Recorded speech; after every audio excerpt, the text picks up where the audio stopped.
Belgium is a small country in Western Europe, but its history is surprisingly rich and complex.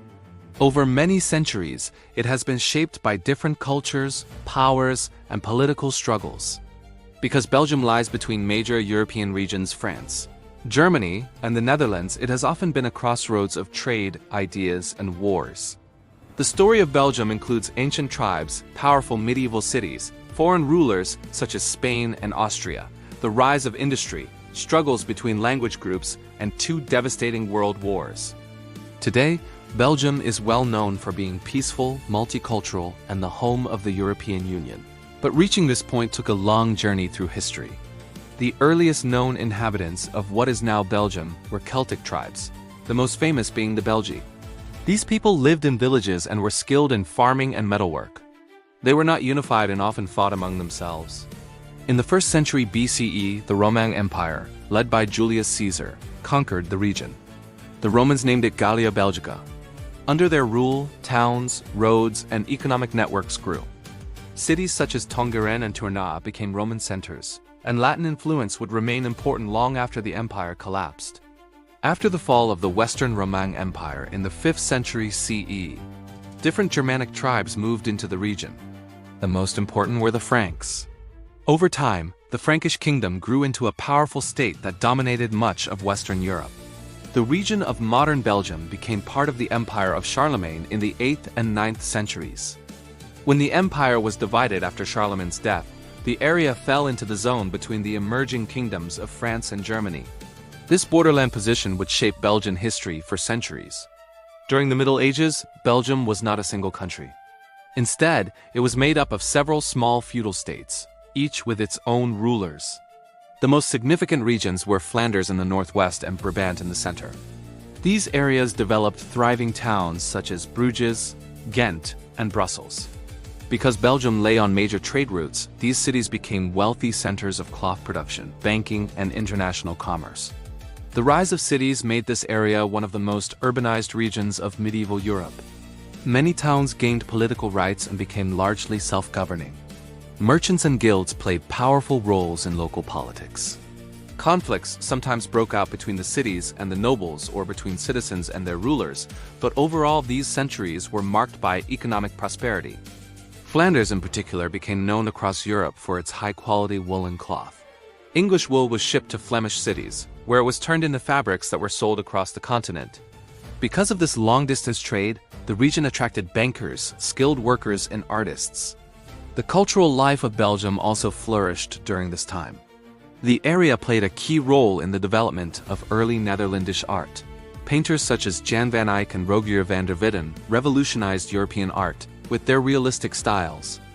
In the 14th and 10th centuries, the small states in Belgium gradually came under the control of the Dukes of Burgundy, a powerful dynasty related to the French royal family. The Burgundian dukes united much of what is now Belgium, the Netherlands, and Luxembourg. Their court in cities like Brussels and Dijon became known for its splendor and cultural achievements. When the last Burgundian duke died in 1477, his lands passed to the Hapsburgs, one of Europe's most influential ruling families. This meant that the territories of modern Belgium were now tied to a vast empire that included Spain, Austria, and much of Central and South America. Under the Hapsburgs, especially when they became the rulers of Spain, the region experienced both growth and conflict. On the one hand, trade continued to be strong. On the other hand, the rise of Protestantism in the 16th century created deep divisions. Many people in the northern provinces embraced the new Protestant ideas, while the southern provinces, including most of present-day Belgium, remained largely Catholic. In the late 16th century, heavy taxation, religious persecution, and centralized rule by Spain led to the Dutch Revolt. The northern provinces eventually broke away and formed the Dutch Republic. The southern provinces, however, were reconquered by Spain and remained under Spanish rule. This split between North and South is the origin of today's separation between Belgium and the Netherlands. Spanish rule in the southern provinces lasted about 150 years. During this time, the economy suffered as trade routes shifted northward and warfare damaged the land. However, the region also saw a flourishing of Baroque art, including the work of the famous painter Peter Paul Rubens. In 1713, after the War of the Spanish Succession, the southern Netherlands, present-day Belgium, were handed from Spain to the Austrian Hapsburgs. This change did not greatly affect everyday life at first, but in the late 18th century the Austrian Emperor Joseph II introduced reforms that many Belgians opposed. In 1789, a short-lived revolution created the United Belgian States, but it was quickly crushed. Soon afterward, the French Revolution broke out in France, and its armies invaded Belgium. From 1795 to 1815, the region was part of France. The French introduced many modern ideas, such as the end of feudal privileges, the metric system, and a centralized legal code. After Napoleon was defeated in 1815, the great powers of Europe decided to combine the northern and southern Netherlands into one kingdom, the United Kingdom of the Netherlands, ruled by King William I. Their goal was to create a strong buffer state between France and Germany. But this union quickly proved unpopular in the south. The Belgians were mostly French-speaking or Dutch-speaking Catholics, while the northern Netherlands was largely Protestant and used different political traditions. Southern citizens also felt their region was treated unfairly in terms of political power, language rights, and economic preferences. In 1830, inspired by nationalist movements in Europe and angered by violent repression of protests, the Belgians launched a successful revolution. Belgium declared independence, and in 1831 a new constitution was adopted, making Belgium a constitutional monarchy with a parliament and many civil freedoms. Leopold I became the first king. The independence of Belgium was recognized by major European powers in 1839 after long negotiations. Belgium became one of the first industrialized countries in continental Europe.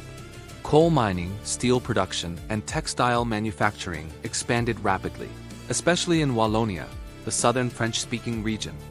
This industrial growth created wealth but also caused harsh working conditions. As a result, Belgium saw early development of labor unions and socialist movements. Meanwhile, the northern region of Flanders remained more agricultural and poorer. For many decades, the French language dominated government, business, and education, even in Dutch-speaking areas. This caused resentment and gave rise to the Flemish movement, which demanded equal rights for the Dutch language and culture. Belgium also became a colonial power. King Leopold II, who ruled from 1865 to 1909, personally controlled the Congo Free State from 1885. The exploitation and violence in the Congo caused international criticism. Eventually, the Belgian government took control of the colony in 1908, but colonial rule remained harsh until independence in 1960. Belgium's location made it a battleground during both World War I and World War II. Belgium declared neutrality, but Germany invaded it in order to attack France. The Belgian army resisted fiercely, delaying the German advance. This made Belgium a symbol of courage, but also led to heavy destruction. Much of the Western Front ran across Belgian territory. The town of Ypres became famous for terrible battles and the first large-scale use of poison gas. After the war, Belgium received small territorial gains, but also faced the challenge of rebuilding. Germany invaded Belgium again in 1940. The country was occupied for 4 years. Resistance movements fought against the occupiers, but many civilians suffered, including Belgium's Jewish population, which faced persecution and deportation. Belgium was liberated in 1944-45 by Allied forces. After the war, Belgium joined new international organizations such as NATO and played an early role in European integration. After 1945, Belgium rebuilt its economy and society. The country became a founding member of the European Coal and Steel Community in 1951, which later evolved into the European Union. Brussels eventually became the headquarters for many EU institutions, making Belgium an important center for European politics. During the 1950s and 1960s, economic power shifted. Wallonia's heavy industries declined, while Flanders modernized and prospered.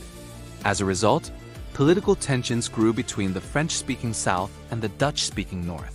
Several constitutional reforms between 1970 and 1993 gradually transformed Belgium into a federal state.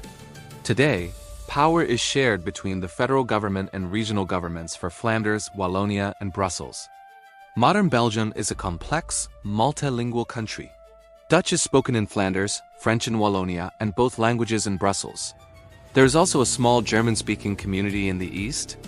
Managing these language and cultural differences remains a major part of Belgian politics, but the country has found peaceful ways to address tensions through negotiation and power sharing.